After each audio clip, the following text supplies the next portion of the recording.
আলহামদুলিল্লাহ আসলে তো যখন এয়ারপোর্টে আসলাম শিলংয়ে আসার পরে যে এনভায়রনমেন্ট এটা সবাইকে আমাদেরকে খুবই রোমাঞ্চিত করেছে।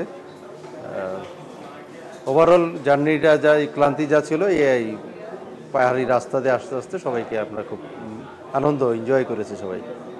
ট্র্যাডিশনাল অভ্যর্থনা এবং এই অভ্যর্থনায় যেটা ওরা করেছে আসলে একটু এক্সেপশনাল, আমরা খুবই আনন্দিত।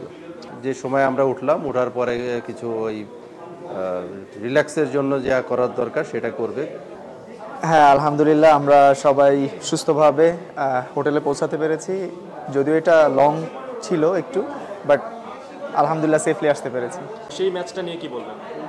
না, ইন্ডিয়া ডেফিনেটলি ভালো টিম, ইন্ডিয়া ভালো খেলেছে, জিতেছে, বাট আমরা আমাদের মতো চেষ্টা করব, আমরা আমাদের রেজাল্ট বের করার চেষ্টা করবো ইনশাআল্লাহ।